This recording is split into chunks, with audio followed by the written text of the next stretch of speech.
You're listening to Sports and More with Chris and Thom.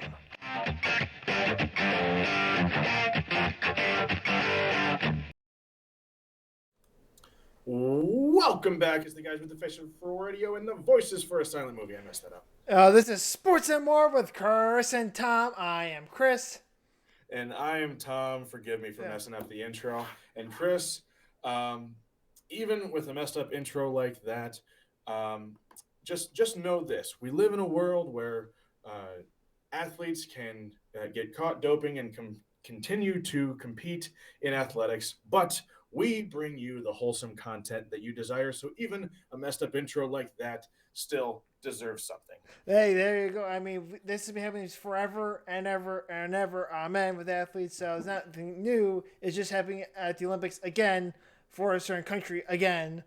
It's just it's like, and how many times that's has all that we need happened? to say. Yeah. Because there's nothing more that we have to say, and 90% of you will know exactly what country and what incident that we're talking about. So we're just not going to talk about it. We're going to bring you good stuff, like the Super Bowl. Woo! This weekend, in Super Bowl 56, the Rams defeated the Bengals 23-20, and boy, it was an incredible game. Honestly, that was fun to watch, and especially the last few minutes of the fourth quarter, unbelievable. Matthew Stafford and Aaron Donald finally have their first rings. They've both spent a lot of time in the league. Matt Stafford, I think this was his 13th year. Aaron Donald, his 8th. I think so. Yeah. 8th or 7th or 8th, somewhere somewhere between around 7 there. and 9. But it rested on going into that last drive. Matt Stafford engineered a championship drive, 92 yards, I believe, by simply throwing the ball to Cooper Kupp. Go figure. Imagine that. You throw the ball to the best wide receiver in the league. I'm going to go ahead and say it. And good things happen. Mm-hmm. And there you have it. Cooper Kupp, MVP of the game, which I think I was looking at the lines for the betting lines. Cooper Kupp was a 600-1, I think 600-1 payout. If he won the MVP. Matt Stafford was 125 and Joe Burrow was 225, something like that. Quarterbacks but then there were guys, right? Because it's more likely than not the quarterback will be the MVP. But with as incredible and as versatile as Cooper Kupp was and pivotal to the win, absolutely deserving of the MVP trophy there. And you might be wondering how this happened. Because the Bengals were doing very well going into the fourth quarter. But the O-line that had been solid for most of the game just collapsed in the fourth quarter, and that ultimately was their downfall. The Bengals are now 0-3 in the Super Bowl in their history. And they have only lost these Super Bowls by a combined 12 points. They lost this one by 3. Just think about how close they have been as a franchise, and to just come up short again. But that's not to say that this was the O-line that lost the game for them.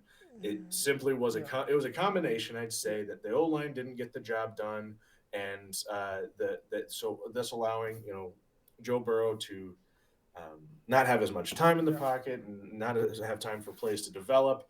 But really, you cannot deny that Matt Stafford and Cooper Kupp really put things together and made that win happen in the last few minutes of the game, because regardless of what happened with the Bengals O-line, there was still only a few minutes left in the game for the Rams to drive 92 yards and score, and they made it happen. So all credit where credit is due there as well.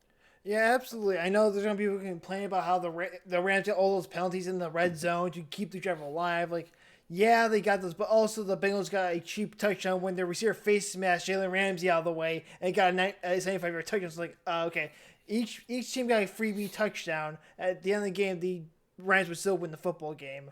So kudos to the Rams and the Bengals. We thought their O-line was going to be their problem. We thought maybe they overcome that again somehow, some way. This time, Aaron Donald, a Hall of Famer, was too much for them. Oh, yeah. Aaron Donald, Von Miller, Leonard Floyd. Imagine that. Leonard Floyd, next bear, looks like a pretty good player because he has Aaron Donald to make him look good. Imagine that. Right. Imagine that. You put some good guys around a solid player, and they all put it together. Yeah. But so we just talked about Aaron Donald being I think a for sure Hall of Famer. First ballot. Is Matt Stafford a Hall of Famer? He has the ring.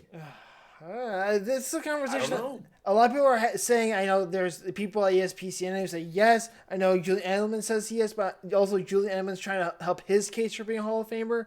So if Stafford's a Hall of Famer, therefore Edelman's a Hall of Famer, it's like I don't buy it. Again, I like I said in our top 10 quarterbacks topic, eras matter. Is Matt Stafford a top 5 guy in his era? Heck nah. It's not. There's no conversation where he is. He might be top 10 in his era, but he's no more top 5. I mean, he's barely Eli Manning. I'll go on record and say that Matthew Stafford would have more rings if he played for the Giants. Okay, Stafford is a better quarterback. He at least had something out there. I mean, the Lions had no defense, no running game. The only thing he had was throw the ball to Calvin Johnson, and he somehow made the playoffs a couple times. That's just dumb luck on his part.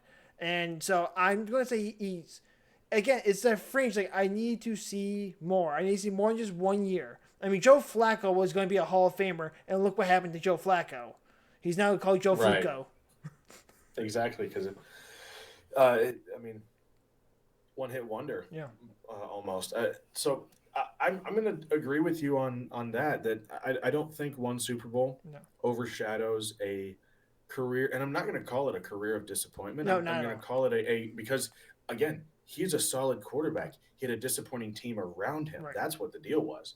But unfortunately, as a matter of circumstance, that doesn't give him a whole lot of opportunity to win. So I think if he spends some more time in LA and maybe, wins some more playoff games, gets to another Super Bowl, wins another Super Bowl, anything like that, I think if he wins a second Super Bowl, then we can start having a real conversation about it. If he plays a few more years and gets several more playoff wins under his belt, even without a Super Bowl, then we can at least have a conversation. One Super Bowl, I don't think warrants a whole conversation around him being a Hall of Famer. I do think you're right that he would be maybe top 10 in the era, especially now that he's got a ring. Right. But I don't think a ring necessarily equates to a Hall of Fame vote, because otherwise we'd have a whole bunch of average quarterbacks in the Hall of Fame. Yeah, where would be Jim Plunkett? Jim Plunkett has 2 rings, no Hall of Fame. As I brought up in Top 10 Quarterbacks, like Jim Plunkett has 2 rings, not a Hall of Famer. So again, there's a standard that you need to be above the rest. This is not the Hall of the very good like the MLB. This is the Hall of Fame. This is the Hall of the greats of the greats of the greats, where you cannot tell the story of the NFL without them.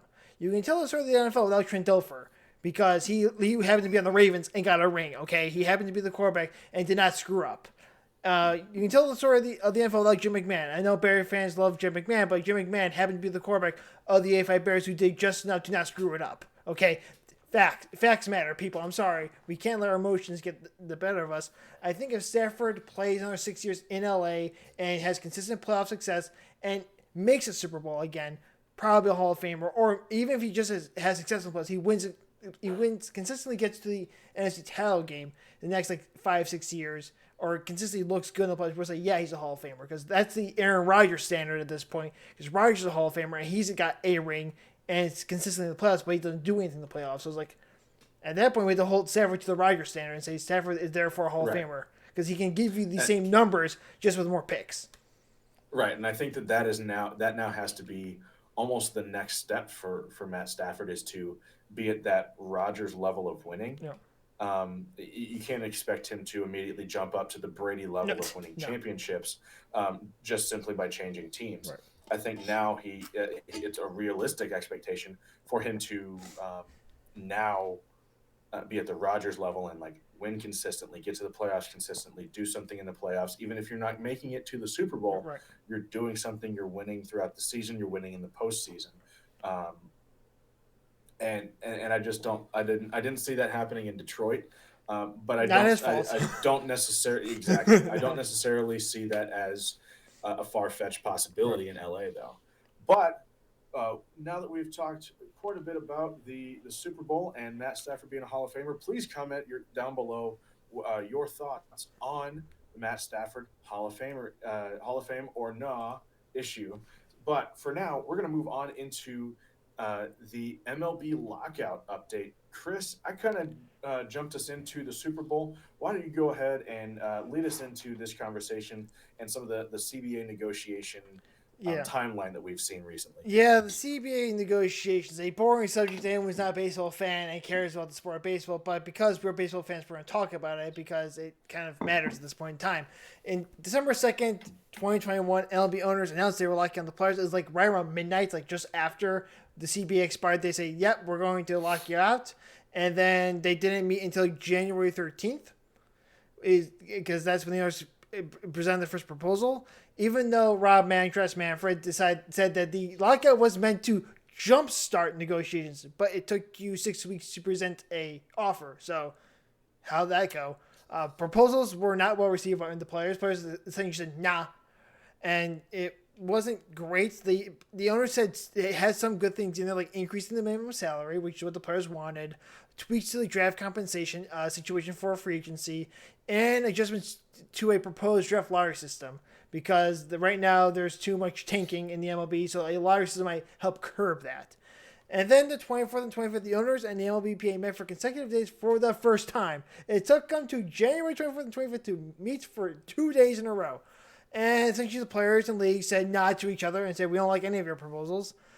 But the players did concede on age-based free agency, so it's saying that at age 26 or you make free agency, and also early arbitration day. So they took that back. MLB also scrapped their super tier of arbitration, where you could pick 2 players who were like your superstars in arbitration and pay them more in line with an actual free agent salary for those guys. Not a bad idea, but it's not what the players want. So the MLB scrapping it to get closer to the players is what I'm reading that as. All right, so then February 1st rolls around, and the owners and players meet for 90 minutes. The players have more concessions to the owners, like they have less strict service time manipulation rules that they were trying to like really penalize teams for service manipulations, a la Cubs and Chris Bryant. If you don't know what happened there, Cubs essentially kept Chris Bryant in the minors for 10 games to get an extra year of service time. That happened. We all knew it was going to happen. It was disgusting that it happened, but it was the right thing for the organization to do because that's how the rules were made up. So unfortunately, it's the right thing to do. But it wasn't even necessarily a loophole. It was just that was the rule, and right.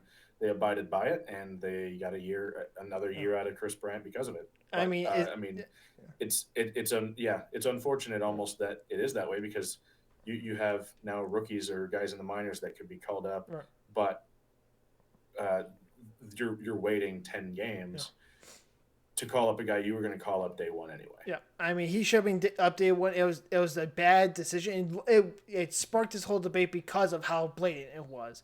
They also lowered the size of the bonus pools earmarked toward high performing players who were in pre-arbitration. So like players who won like the Rookie of the Year or MVP in like their first or second year, a la Chris Bryant, would get more money of the bonus pool than they would be getting otherwise. So it's just they made a smaller bonus pool than what it was. Again, trying to get back to the owners to try to get a season to start. But the players did make 2 offers that the owners like. A 12-team playoff.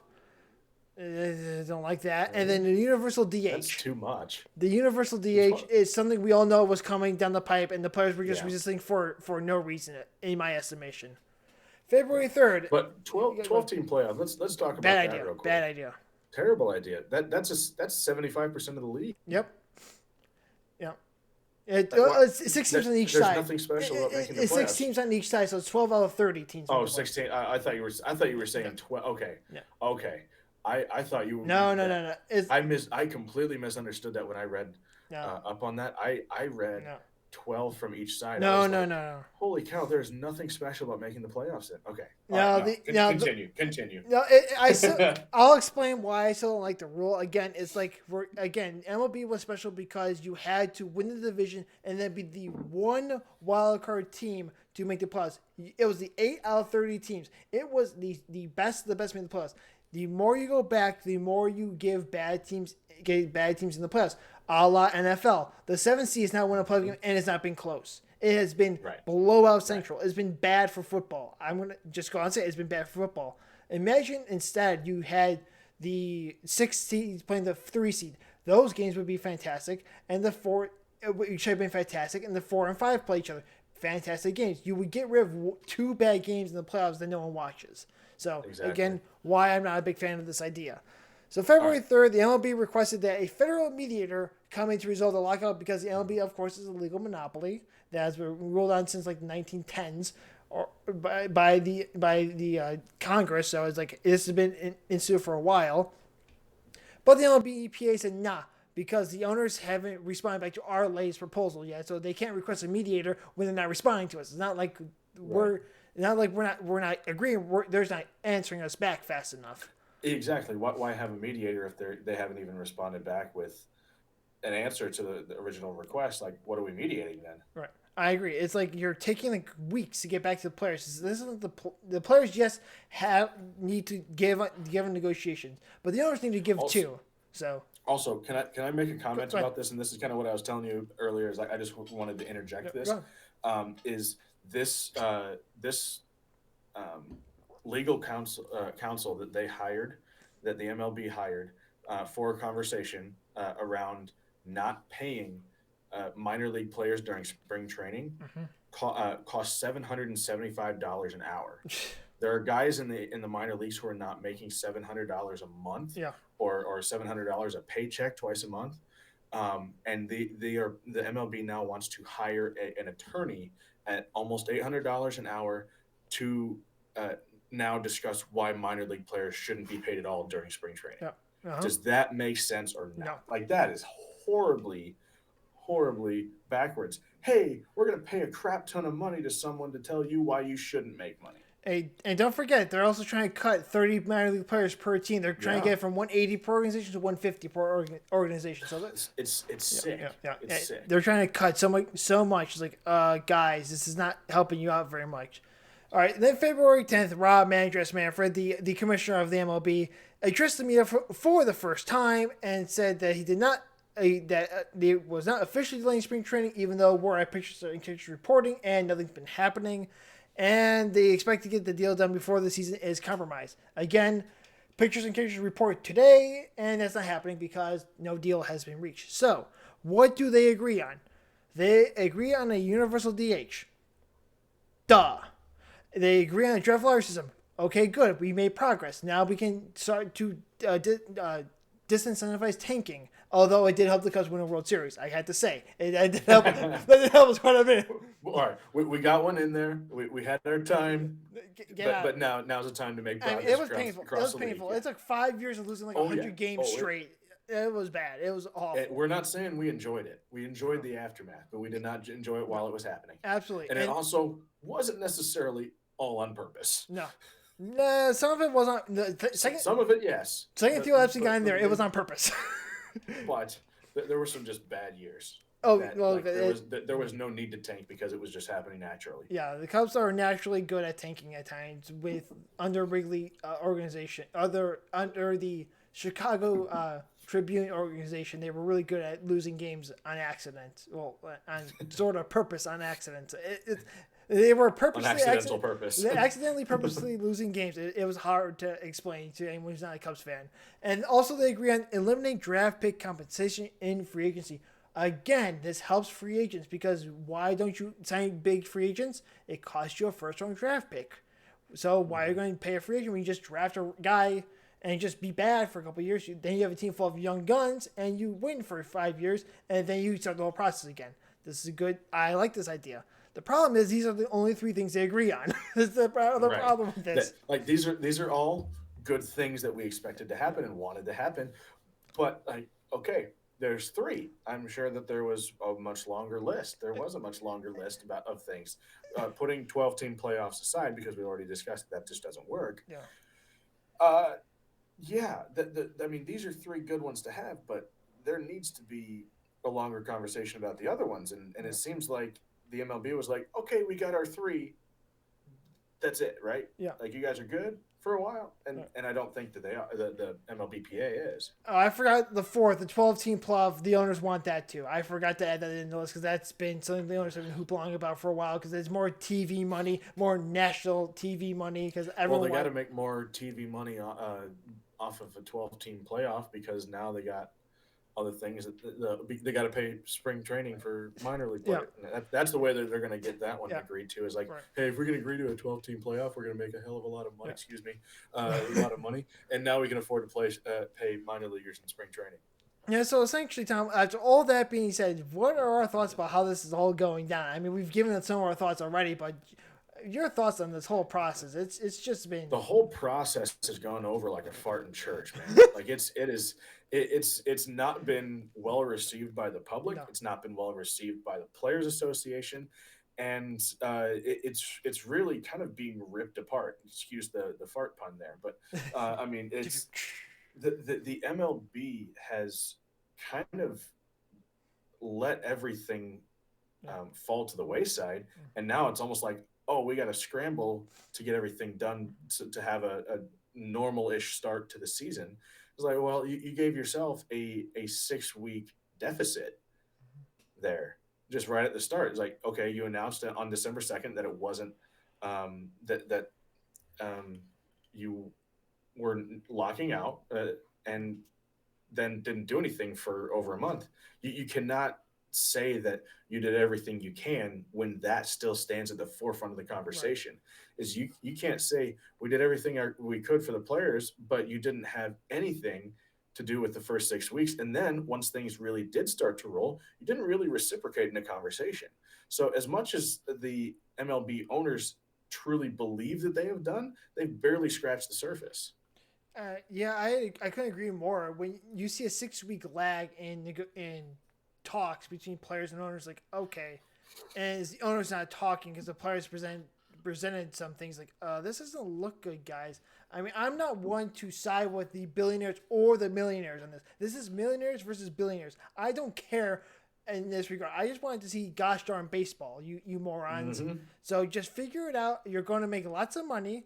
This isn't difficult. Just go 50-50 split. Okay, everyone's happy they're getting their money. Good. Now, let's do the things that we need to fix. There are bigger problems at hand, like pace of play is garbage. Why? Because we have problems where guys strike out at 25% of the time. So half the time it's a strikeout, so there's no action happening. You have pitchers taking forever and a day to throw a pitch. You have a myriad of problems like the shift, where teams not have to stop, shift everyone to the other side of the diamond to prevent a lefty from getting a base hit. Okay, lefties just hit. It's just like there's a whole bunch of other problems in baseball they need to fix, and they can't even solve the small things. Okay, it took them 2 months to get to a universal DH. Hello, that should have just been yes, but that's a universal DH. Get out of the way. Let's talk about the big problems. That should have been like a almost a gentleman's agreement. Yeah. It's like, yeah, no, we kind of want this, right? We don't need to go any further in the conversation. Yeah, no, that's cool. We're good with that. Yeah. Like that should have been like the Christmas gift, right? Just like, all right, yeah, no, you were doing universal DH. Now let's move on to the real stuff. Right. I mean, the draft lottery, good step in the right direction. Now they have to figure out the rules about. I understand they have to figure out the rules of the draft lottery. That makes sense. I don't care if it takes 2 months. That takes time to get that just right. Take 2 months to figure that out. Good, you got that. But we got what? 4 months till the draft? 3 months till the draft? Something like that? Yeah, like 3 months to the draft. Is it June or July? I think it's June, I believe, is the draft. Yeah, because the College World Series is still going on when players get drafted. Yeah, so it's like, okay, good. You got to that point, but let's figure this out. Eliminating the draft compensation. Good. The owners agreed to get rid of that. That was a bad idea. It hurt free agents. It hurt teams competing. It was just not good. Good. We got to that point. Now, owners, what are you going to concede to the players? I'm not seeing much concession. Well, players, what will you concede to the ownership? I've not seen that concession yet from the players to the owners. What are they going to give up, though? That's the problem. I don't know what you can give up. The players don't have much to give up. Outside of not one. I mean, the service time manipulation and is that something that they're going to budge on? No, I would be budging on the pace of play. The players are the ones pushing back on pace of play the most. They need to give on that a little bit. They need to give on the shifts. They need to give on these small little things to make it better for the game to watch. I mean, it's not because, and I was like, oh, it's the analytics. The analytics made it worse because baseball has so much data. Analytics can be accurate. It's a scary thing. They can be right 95% of the time. Where in football is like, well, not really. This doesn't really work because this guy is just special. And baseball is kind of like, this works on about every dang player. So they need to get back to just playing dang baseball. Yes, you got to shift over Agreed. for the Agreed. lefty, but you don't need to shift like everyone to the right side of the field. If that happens, lefties just bunt. If you can't bunt while you're in the pros, I'm sorry, you have to learn how Well, to bunt. and I think we had a whole conversation about this back in the middle of the Yeah, season because this was um, a big talking point during the season, and I think my position at that time was um, against the hitters, even just like okay, if you don't like the shift, hit it a different place, right. but on the same side of things, from the defensive side of the ball, if you can't field the ball from Yeah. without having to put six guys on one side of the field, I'm being dramatic, but Yeah, it's not I mean not dramatic it's at all. not Actually, necessarily, but I mean without overloading one side of the field, if you can't uh, effectively yeah, defend the ball, that's now something you work on. So it's not necessarily like the getting rid of the shift rule. I think going back to that, my point was get better at the game from yeah, both sides of the ball, and yeah, that's really what the players need to let go. Is this is now it has been an advantage to them because there hasn't been a rule against it up to this right. point necessarily, but I mean, allowing something like that makes you a better player, makes you more well-rounded from both sides, from at the plate, from in the field, and so you shouldn't really be upset about that because it's going to make you work harder and make you more well-rounded as a player. So, I mean, if that's from my side of things, being argumentative over that kind of almost makes it sound like you're lazy and you don't really want to give up something that has been a loophole to the rule book up to this point. Yeah, I agree. It's one. It's again. It's like play. It's also the problem with like the long shingles of we can't get rid of people's swing habits, and the problem is that you re-long shingles and you hit the ball in the air, you can hit a home run. The problem is you now can't hit like half the pitches in the zone because they're all going their pitchers are throwing to get away from Mm-hmm. that. So you're gonna strike out 25% of the time. It's like, well, Right. now the fans are like, okay, we have strikeouts, walks, and then the occasional hit, followed by the occasional home run. That's all we get. We don't have options. There's no stealing bases. Stealing bases gets you outs. Okay, so that's a bad thing. So no one steals anymore. It's like there's so the art of baseball has been taken away because Mm-hmm. the analytics have taken over and people are not, and that's why it makes the game hard to watch. Look at the NBA. The NBA is hard to watch because you're like, okay, people are shooting threes or dunking. There is no in between game. The in between game is Yeah. inefficient. Is considered inefficient, so no one shoots it. Well, it's like that's part of it. Some players strive for that in between game, and it's what makes them special. And so now we don't have the base stealers. We don't have the outside of them pinch running for some slow. No offense, Tom, to the slow catcher to pitch Oh run no, for I them. know my place, man. Yeah, they got a stolen base late in the game when they absolutely need it. But it's like outside of that, like the games gets boring. I want to see baseball. I want to see pitchers pitch and hit their spots and not just worry about throwing the ball 150 miles an hour Exactly. and that's the only thing they can throw. I want to see hitters using the whole field. So hit the ball, put it in play. Contact wins out in the long run. If the ball's in play, you can get on base. If the ball's not in play, Mm-hmm. now it's in the umpire's hands at that point in time. So put the ball in play, get on base. As my high school coach always said, and this is I'm saying this because he got honored with the Illinois High School Baseball Association Coach of the Year for 3A. He always said there are 7 ways to get on base. You just need one of them every at bat. Yeah. I'm Find a not, way. and you can figure out the 7 ways yourself as a true fan to understand that. I mean, in to use another phrase, there's more than one way to skin a cat. Yeah. You gotta do what you can to get on base, even if it may not be the conventional line drive to the outfield. You Right. got to do what you can. And again, it comes down to playing the game strategically, playing hard nosed baseball, which we haven't seen recently. No. I would go out on a limb and say that we haven't seen hard nosed straight up baseball since the early 2000s. Yep, it's been a long time. It's been like it's kind of been since Moneyball took over.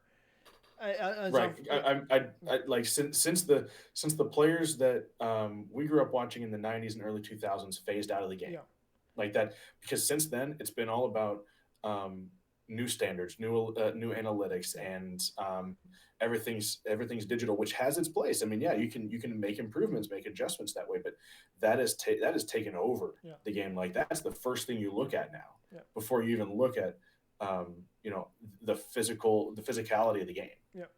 Because there does need to be a physical presence. Right, look at Brandon Davis of the Cubs. He's our top prospect, and he went from a put the ball in play guy to now he just swings for the fences, which drives his batting average from 285 to 265. But now he's going to pop 25, 30 home runs a year, and he's going to have an OBP of like 400. So I was like, oh well, he doesn't have an average, but he's going to hit a home run and get on base. Like, all right, but what about if we need a base hit to get a run home? Is he going to do that? No, he's going to strike out 25% of the time. Well, that's no good. And we saw that with Chris Bryant. We saw that with Baez. We saw that with Contreras. We see that there was like, we need to put the ball in play at a certain point in time to get the run home. Who cares if it's a home run or if it's a little bloop ground ball or a opposite field like frozen rope? Just get the guy home somehow, some way. So all this to say that, you know, the players pushing back on some of the in-game timing, the rules, the shifting, you know, all of that sort of thing.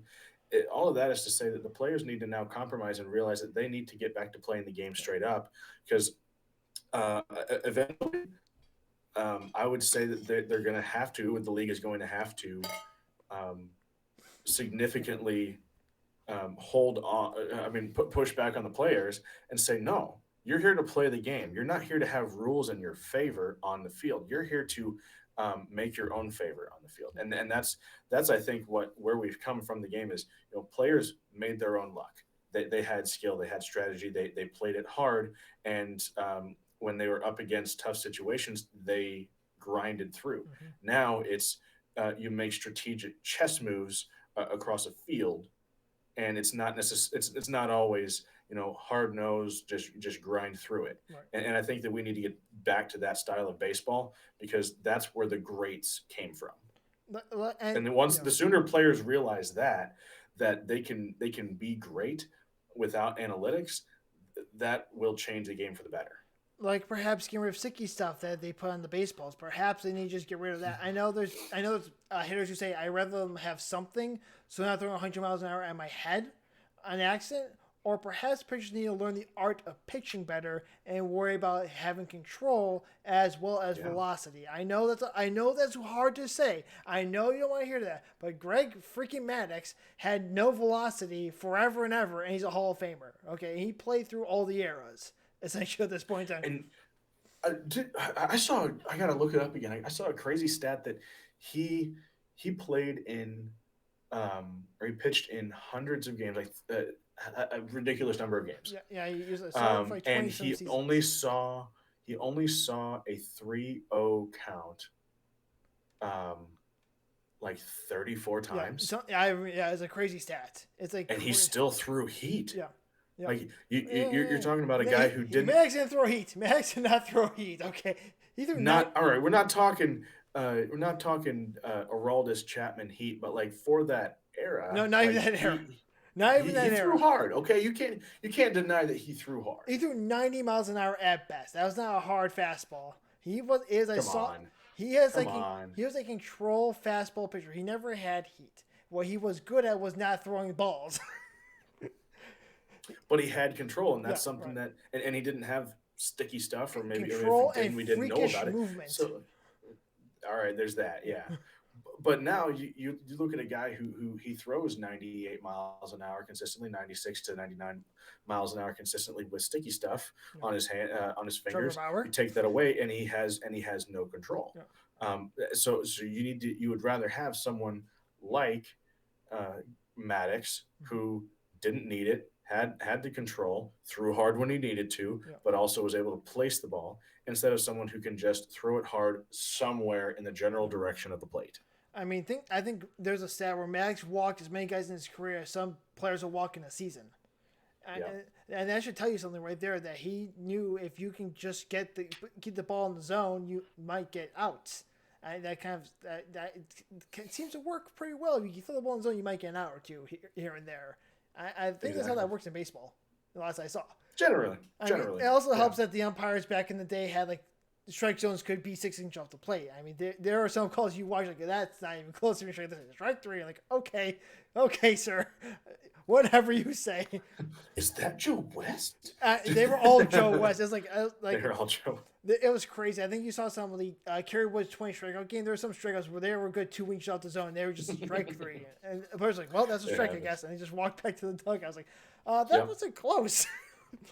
But because the catcher's glove, but there was no replay. There was nothing there. Well, because the catcher's glove didn't move, the ump said, "Oh, you must have hit a spot. It must be a strike."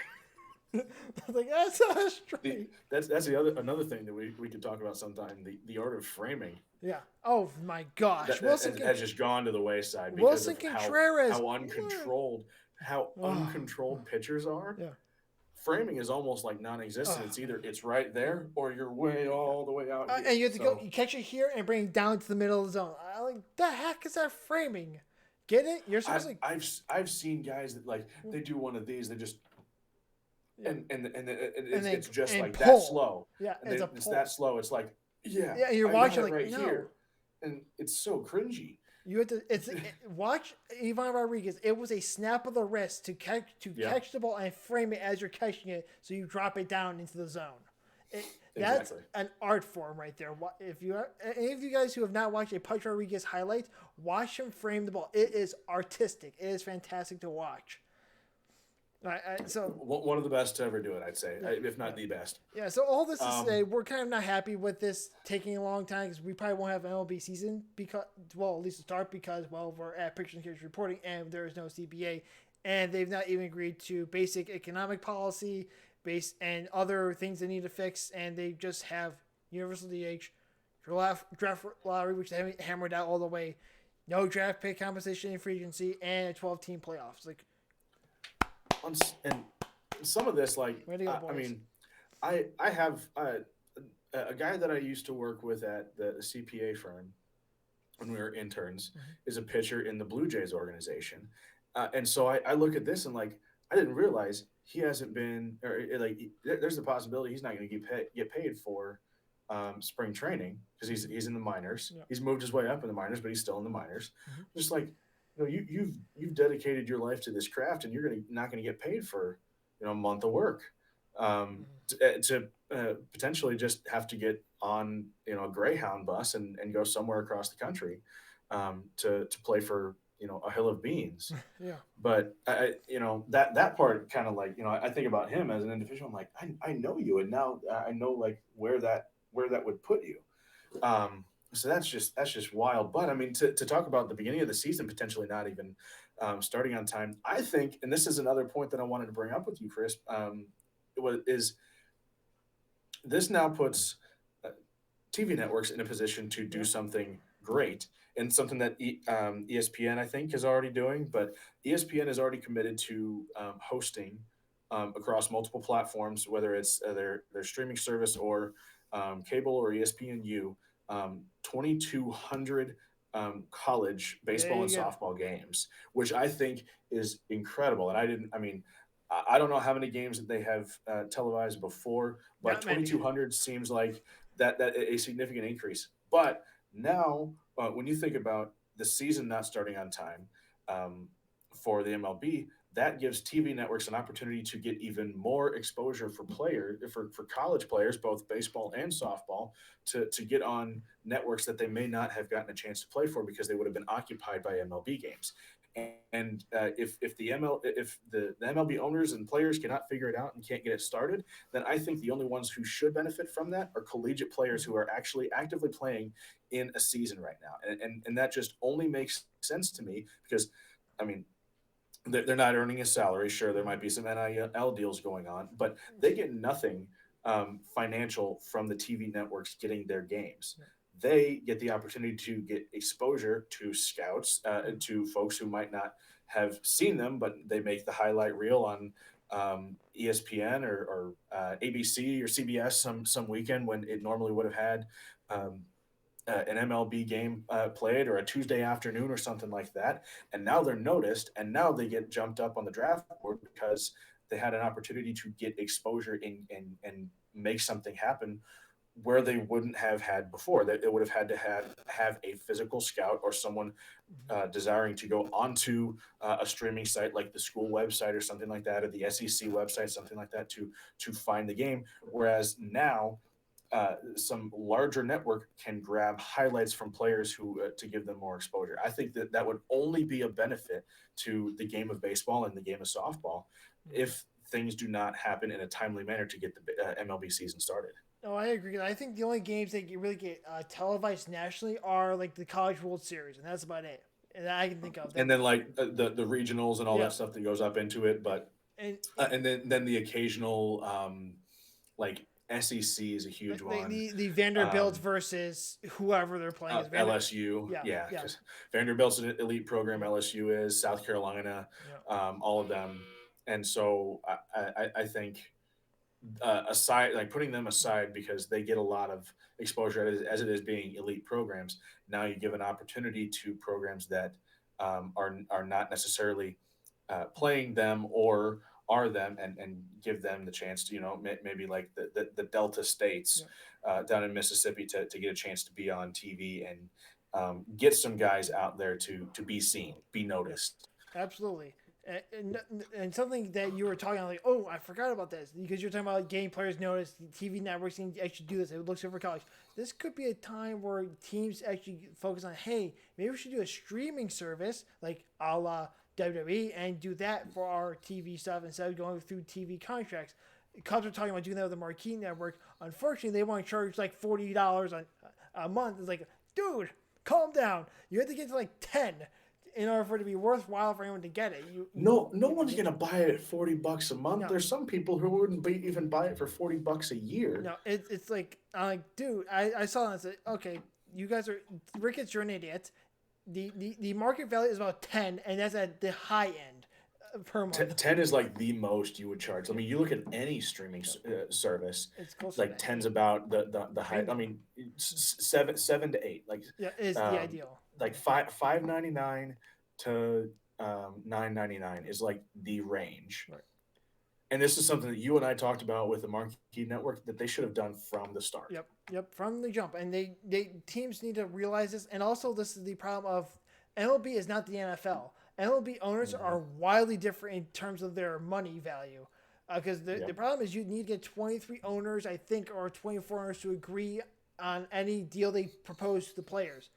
The problem is that there's a lot of small market teams in baseball, so they can just jam up the works and say, no, we don't want to give up these penalties for like the salary cap or the what's it? My bad. It's not a salary cap. The luxury tax. That's it. That's the word. Luxury tax. Which is something the players want to get rid of, but the poor owners benefit from that because every time like the Yankees go above that, they get a cut of that money, and that's how they sustain their franchise. And it's like, maybe if we just have richer owners in baseball, we could get away from this nonsense. But because we have this issue, the owners now have to fight with themselves and then talk to the players. And that might be the issue that we're seeing that I forgot about. Like, oh yeah, we have like, that's true. We have more than, there's a lot more small market baseball teams than there are small market football teams at this point in time. So it could just be that there's these many small market owners are saying, no, we don't want to do any of this. And the other owners are like, come on, you guys, you're killing us here. Our league is dying because you guys are too poor to be in baseball in this day and age. And that might be the problem that we're having. Is that we have the owners who can afford to pay players versus owners who can't afford to pay anyone, essentially. Right. And we're kind of getting screwed because now the owners can't agree and the players can't agree with the owners even when they come with the deals. Like, all right, now we have a three-way battle and it's just getting ugly. And and no one's benefiting from it right now because, players aren't playing.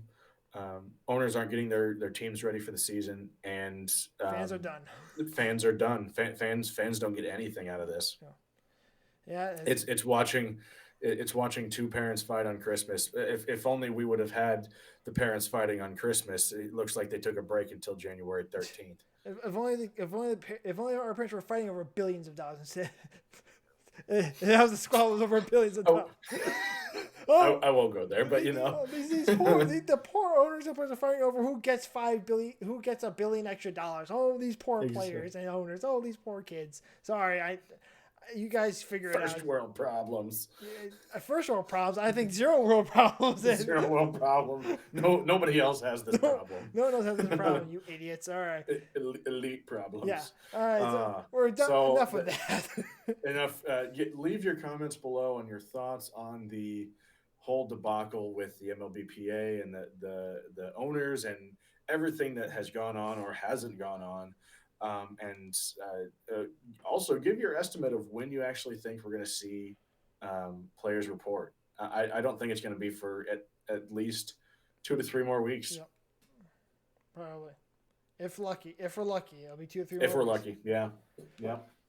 All right, I'll take us to the outro, and for that, please follow our Facebook page if you want more updates regarding the show. Tom's usually good at posting an update about, hey, we're recording. And yes, it took us a while to post an update to the show that we recorded on Wednesday because something's happened in one of our and for half of the team. I actually have acquired a house, so I had to go through all that stuff. So there will be the second week of March. There is no show, because I need to move into a house. So I'm going to be busy packing and all that jazz. So there will be a new change of scenery, and hopefully I can get it all nice and soundproofed and look a little bit more professional than just these beige walls and stuck and the TV in the corner. It might look a little cleaner because I actually have a house I can play around with. So, and I know, Tom, you say there's a week you're going to need off because you're going to be at a conference at your church. So. Yeah, so we're going to be involved with something at our church for a weekend, and just don't want to. And it's also month end close that week for work, so we just don't really. We're trying to minimize the distractions leading up to that. So I think we're just going to have a couple of weeks off in March, which, as of right now, really won't affect our baseball talks because tonight was the baseball talk, and there's really not a whole lot to discuss beyond that. So coming up, we're going to have a couple of weeks off, but we'll still have some content coming to you. We'll try to have one next week. I know I'm jumping ahead to part of that, but we'll figure something out and come back with some good content after a few weeks off. Yeah, well, it may just be more with Chris and Tom. There won't be any sports for us to talk about at that point in time. So well, it's been a while since we've had Justin and more conversation, so it might be worth it. Might be worth it. But if you have any questions or comments about us taking 2 weeks off, you email us at sportsandmore with CT, capital C, capital T, @gmail.com. Do not be surprised if we say sorry, but not sorry. We need these 2 weeks off because of personal life issues going on. If you really have concerns about us taking 2 weeks off, need I remind you that you don't sign our paychecks? And I'll also add to that no one signs our paychecks for this because we don't have them. So we can take time off whenever we dang well please. But anyway, until that time during those couple of weeks, go back and check out our other stuff. And as always, you can go to our Anchor page, Spotify, Apple Podcasts, YouTube, and anywhere else that you really want to search for us and download this episode or any future episodes and any previous ones. Going back to almost a year ago, about 9 months ago now, that we went on to the YouTube platform, I guess maybe closer to 6 months, YouTube platform. So anything prior to July of last year is all on the Spotify and Apple all the podcast listening platforms. So go and check those out and compare this past Super Bowl episode that we did to the one last year. I'm going to go out on a limb and say the one last year was way better. Absolutely. We had boots on the ground in Tampa Bay. Yeah. But tell us how we're doing. I mean, we like doing this. We're going to still try to keep doing this. But what helps us out is liking the posts on Facebook, liking the YouTube videos, subscribing on YouTube. And if you're able to click that notification bell, even though we're children's content, you can do so. That helps us. I should stop saying that because I think now the algorithm is saying that we're children's content. Oh. We're not. We are. I'm not even. I can't say that we're adult content because that makes it sound worse. So anyway, you do not want to miss our upcoming episodes because we are planning some big stuff for once we come back from our break. Absolutely. And we would like to thank all of you, probably the tens and tens of people listening to ridiculous takes and rumors on everything from the Super Bowl and baseball and baseball and baseball. And you forgot baseball. I forgot baseball. Woo! So, baseball. Woo! I love how you do that. Keep an eye on our Facebook page for updates regarding the next episode. Like I said, I usually try to get one out the day of or the day before. So be on the lookout for that. But until then, as always, stay safe, stay healthy, watch for ice and snow. There's a big snowstorm coming up. But above all, stay free.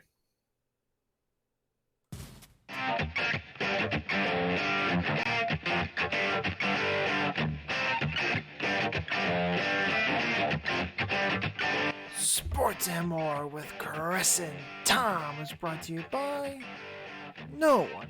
All non-original thoughts and ideas were properly noted during each segment.